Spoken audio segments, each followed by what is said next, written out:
ஒரு சின்ன எல்லாருமே கொஞ்சம் கவனத்தை இங்கே திசை திருப்பலாம். ஒரு சின்ன அறிவிப்பு. நம்ம ஸ்மியூவில் எல்லாருமே இப்போ தான் சொன்னேன் அமைதியாக இருங்கன்னு. நம்ம ஸ்மியூவில் எல்லாருமே எவ்வளோ நாளாக பாடிட்டு இருக்கோம். பாடுறது நல்லதா இல்லதான்னு தெரியாமலே நம்ம பாடிட்டு இருக்கோம். அது நல்லது. அது எப்படி நம்முடைய உணர்வுகளை உற்சாகப்படுத்துகிறது, இசை எப்படி சிறப்பு என்பதை விளக்க நம்முடைய குழந்தையினுடைய பெருமதிப்பிற்குரிய புகழ்பெற்ற மருத்துவர் ஐயா அவர்கள் இதோ மேடைக்கு வந்து மியூசிக் தெரப்பி அப்படின்ற அந்த தலைப்பில் ஒரு சிற்றுரையாற்ற இருக்கிறார்கள். அவர்களை வருக வருக என்று நம்முடைய குழந்தை குயிலிசை குடும்பம் அன்போடு வரவேற்கிறோம். ஒரு உற்சாக கரவொலி கொடுத்து நாம் அவர்களை வரவேற்கலாம். நம்ம 2 பேர் சொன்னாதான் நம்புவோம். டாக்டர் சொன்னா நம்புவோம், யூடியூப்ல இருக்க சொன்னா நம்புவோம். இதோ ஐயா அவர்கள் உரையாற்ற இருக்கிறார்கள், கேளுங்கள்.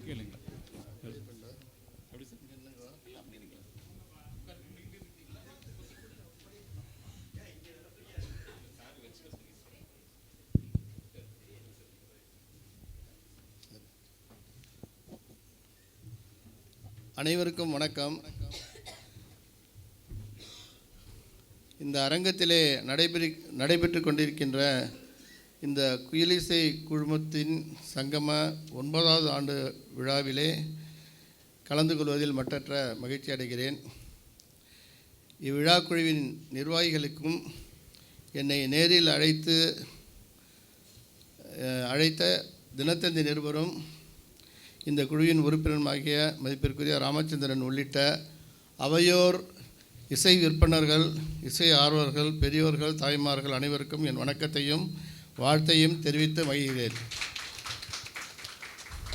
இப்போ ராமச்சந்திரன் சொன்னார், இசையை பற்றி சொல்லுங்கன்னார். எனக்கு இன்விடேஷன் சொன்ன இதை பற்றி சொன்னார். இதுமாரி ஒரு குரூப் வாட்ஸ்அப்பில் குரூப் இருக்குது, அதில் வந்து பாடல்கள்லாம் வாசிக்கிறோம் அப்படின்னு. அப்போ நான் சொன்னேன் ரொம்ப யூஸ்ஃபுல்லாக இருக்கும். ஏன்னா மியூசிக் தெரப்பின்னு ஒன்று இருக்குது, அப்படியே எங்களுக்கு தெரியாது, நீங்கள் வந்து சொன்னால் நல்லா இருக்குன்னாரு. அதனால தான் என்னுடைய இந்த சிற்றுரை. என்னுடைய பார்வையில் வந்து இசைன்னா என்னங்கிறத நான் சொல்கிறேன். இசையை வந்து நம்ம என்ன சொல்கிறதுன்னா, அந்த காற்று வந்து ஒளியோடு சேர்ற போது ஏற்படுகிறது தான் இசை. இசை வந்து ஒரு பெரிய பேராற்றல், அது கடவுள் மாதிரி. இசையை வந்து நீங்கள் ரசிக்கலாம், கேட்கலாம், உணரலாம், ஆனால் பார்க்க முடியாது. அதனால தான் அந்த கடவுளை போலன்னு சொல்கிறேன். இது வந்து இந்த இசை வந்து சாதி, சமயம், மதம், நாடு, மொழி இவற்றையெல்லாம் கடந்து எல்லா இடத்துலையுமே நிறைந்து கொண்டிருக்கிறது. எல்லா மொழியிலையும் இசை இருக்குது. ஆனால் மொழிக்குன்னு தனியாக, இது இசைக்குன்னு தனியாக மொழி கிடையாது. இசை புரியுதோ புரியலையோ அதை யார் வேண்டுமானாலும் ரசிக்கலாம். படிப்பறிவு இருக்கோ இல்லையோ அதை யார் வேணாலும் ரசிக்கலாம். அந்த வகையில் இசை வந்து ஒரு தனித்தன்மை கொண்டது. இந்த இசை வந்து நம்முடைய இயற்கையாக இருக்குது. நம்ம முன்னோர்களும் இந்த இசையை வந்து வச்சு நிறைய சாதனைகள் செய்திருக்கிறாங்க. அன்றாட வாழ்வில் இசை நம்ம கூடவே இருக்குது. நவீன உலகத்தில் இசை எப்படி இருக்க போகுது, மருத்துவ உலகத்தில் எப்படி சேவை செய்வது, லைட்டாக சொல்கிறேன். இப்போ இயற்கையான இசை அப்படின்னா, வானத்தில் தோன்றுற இடி முழக்கம், அந்த இடி முழக்கத்தில் வர்ற மழை தருகின்ற அருவி, காட்டாற்று வெள்ளம், கடல் அலைகள், இது எல்லாமே இயற்கையினுடைய இசைகள் தான். அதே போல் மரக்கிளைகள் அசைகுதில்ல, அந்த மரக்கிளையின் சலனங்கள், பறவைகள் வந்து கூட்டமாக போகும். குயில் வந்து தனியாக பாடும், பறவைகள் வந்து கூட்டமாக போகும். அந்த பறவைகளின் கானங்களும் இயற்கையின் இசைகள் தான். இதே போல் வந்து நம்ம முன்னோர்கள் வந்து எப்படி இது பண்ணாங்கங்கிறத வந்து நம்ம சரித்திர காலத்தில் பின்னோக்கி பார்த்தா, ஞானசந்தம் 4 சமய குறவர்கள் இருந்தாங்க. சைவ சமயத்தை வந்து வளர்த்தாங்க. அதில் ஞானசம்பந்த பெருமான் என்ன பண்ணுறாரு, திருமயிலை என்கிற ஊரில் வந்து ஒரு அடியார் இருக்கார். அவருடைய பொண்ணு வந்து பூம்பாவைன்னு பேர். அவங்க வந்து ஒரு வீட்டில் பாம்பு தீண்டி இறந்து போயிடுறாங்க. அவருக்கு வந்து குழந்தை மேலே அவ்வளோ ஆசை. அதனால் அந்த குழந்தையை எரித்து அந்த சாம்பலையும் அந்த எலும்பையும் ஒரு கலசத்தில் வச்சுருக்கார். எப்படியோ அதை வந்து உயிர் கொடுக்கணும் அப்படின்னு சொல்லிட்டு அந்த உயிர் கொடுக்கறதுக்கு ஞானசம்பந்த பெருமானால் முடியுங்கிறத நம்பிக்கையில் இருந்தார். ஒரு நாள் அது கிட்டத்தட்ட அந்த கலசம் வச்சு நிறைய ஆண்டுகள் ஆகிடுது. அந்த 12 வயசில் அந்த பூம்பாவை இறந்துடுறாங்க. வீட்டுக்கு வந்து ஒரு 4-5 வருடங்கள் கழித்து ஞானசம்பந்தன் வர்றப்போ சொல்கிறாங்க, அந்த வீட்டுக்கு வர்றாரு. அப்போ வந்து அவர் மட்டிட்ட புண்ணைன்னு ஒரு பதிகம் பாடல் பாடுறாரு. அந்த பாடலோட இசையோட அந்த பாடலை பாடின உடனே என்ன ஆகுதுன்னா, அந்த கலசத்திலேருந்து அந்த சாம்பலிலேருந்து அந்த பூம்பாவை வந்து 12 வயது அந்த சிறிய பெண்ணாக வந்து திரும்ப உண்டாகிறாங்க. அது வந்து இசையினுடைய ஒரு பெரிய அற்புதம் தான் அது. அதே போல் இவர் வந்து அப்பர் சுவாமிகளோட பெரிய ரசிகர் வந்து அப்பூதி அடிகள்னு.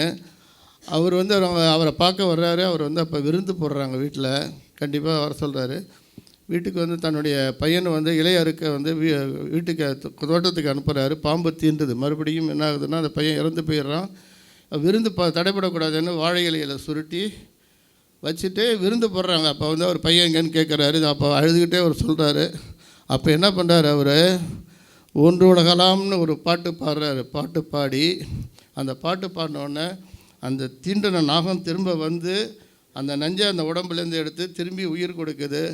அந்த உயிர் கொடுத்ததும் இந்த இசை தான். சரி, இப்போது நம்ம வாழ்ந்துக்கிட்டு இருக்க இந்த நிகழ்காலத்துக்கு வருவோம்.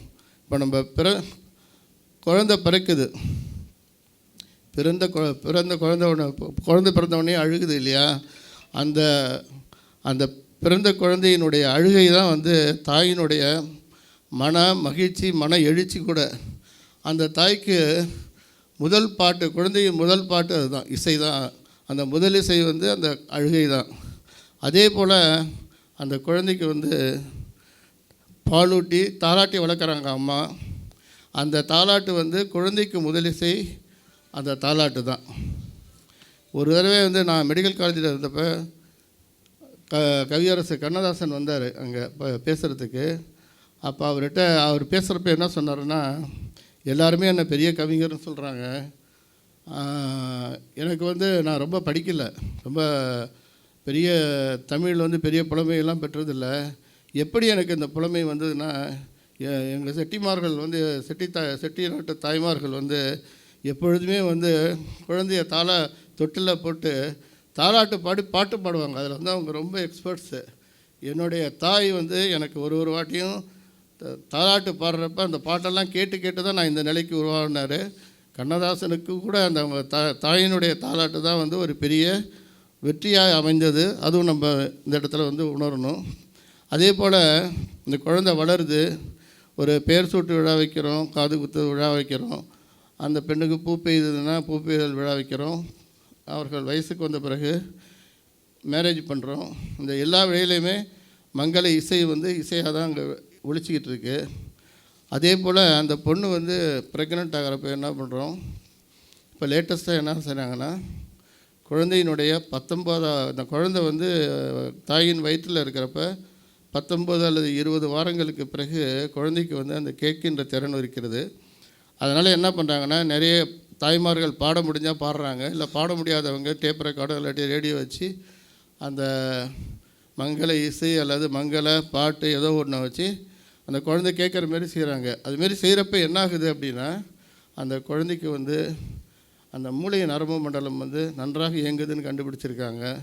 அந்த உள்ளே இருக்க உடல் உறுப்புகள் வந்து நன்றாக வளர்ந்து நன்றாக செயல்படுதுன்னு மருத்துவ உலகம் அது வந்து ப்ரூவ் பண்ணியிருக்கு.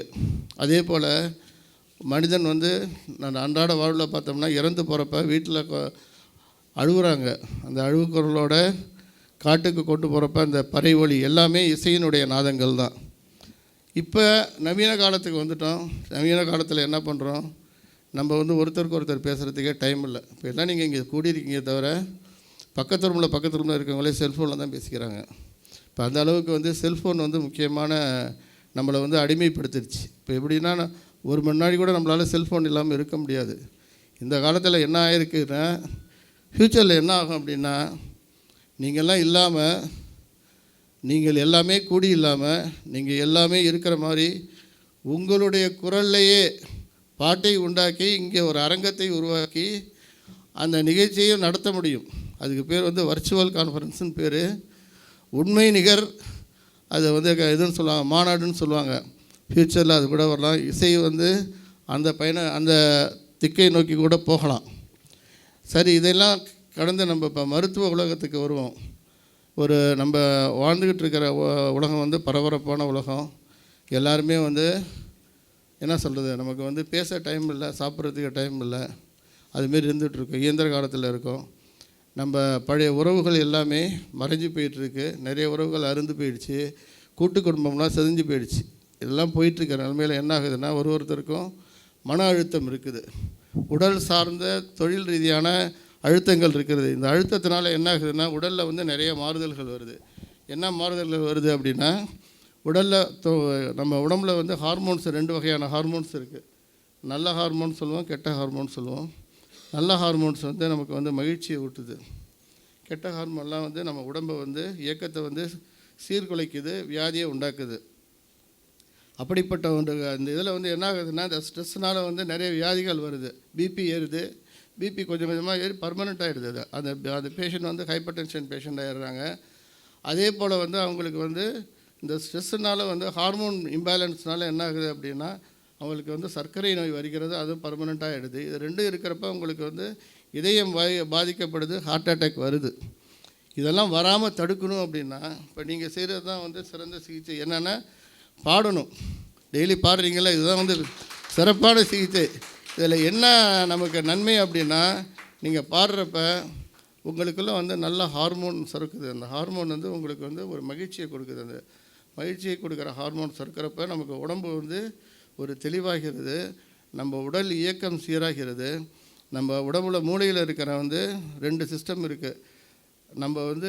நம்ம கை காலெலாம் நம்மளே மடக்கி நீட்டலாம். நம்மளுடைய கண்ட்ரோலில் இருக்க இயக்கம் அது வந்து இது ஸ்கெலிட்டல், அதாவது அந்த ஒரு சிஸ்டம் இருக்குது. இன்னொரு சிஸ்டம் வந்து நமக்கு வந்து கட்டுப்படாத சிஸ்டம். ஹார்ட்டு தனியாக துடிச்சிட்ருக்கு, குடல் தனியாக துடிச்சிட்ருக்கு, கிட்னி தனியாக வேலை செஞ்சிட்ருக்கு. ஆட்டோனாமிக் நர்வஸ் சிஸ்டம்னு சொல்லுவாங்க. இந்த ஆட்டோனாமிக் நர்வஸ் சிஸ்டம்ங்கிற சிஸ்டம் வந்து பழுதுபடுறப்ப தான் நமக்கு எல்லா வியாதிகளும் வருது. அந்த ஆட்டோனாமிக் நர்வஸ் சிஸ்டத்தை வந்து நம்ம ஆங்கில மருந்துகளில் வந்து கண்ட்ரோல் பண்ணுறதுக்கு மருந்துகளே கிடையாது.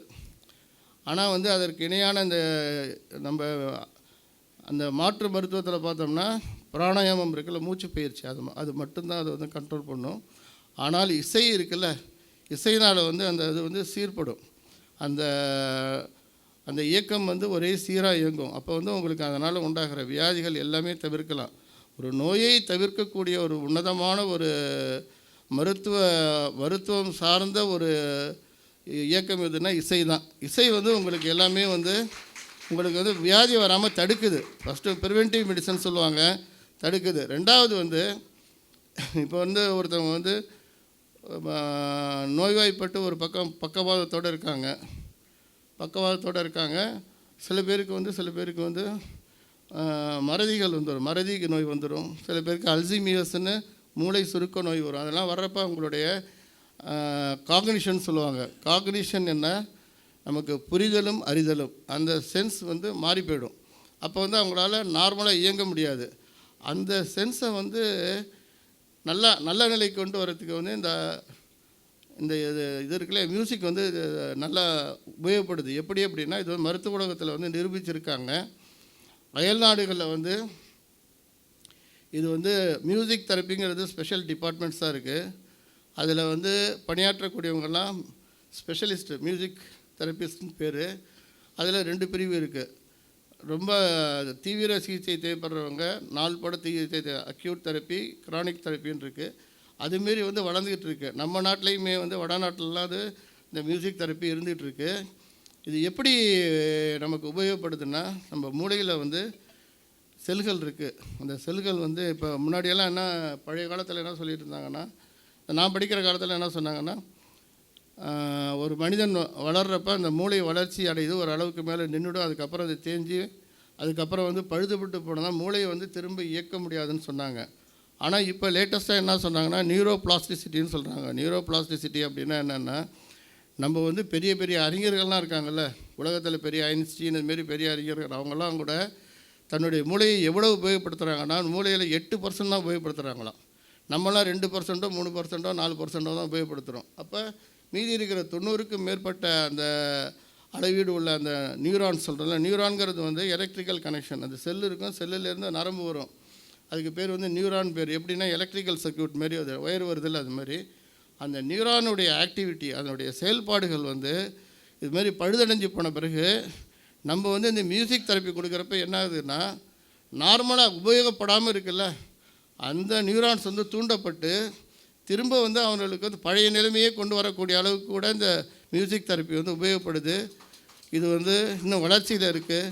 பின்னாடி வந்து நம்ம உலகத்துக்கு வந்து ஒரு சிறப்பு இதாக வந்து பயன்படும். இந்த இசை வந்து உங்களுக்கு வந்து மங்களமாய் மகிழ்வாய் அருளாய் நிறைந்து உங்களுக்கு வந்து வாழ்த்துறதுக்கு என்னுடைய வாழ்த்துக்களை தெரிவித்துக் கொள்கிறேன். இந்த இசையை வந்து வாரி வழங்கி இங்கே வழங்கி கொண்டிருக்கும் இசை விற்பனர்களுக்கும் இசை பிரியர்களுக்கும் எனது வணக்கங்கள், வாழ்த்துக்கள், பாராட்டுகள். எல்லாம் முடியும் இசையினால், எப்போதும் முடியும் இசையினால் என்று கூறி நன்றி கூறி விடைபெறுகிறேன். வணக்கம்.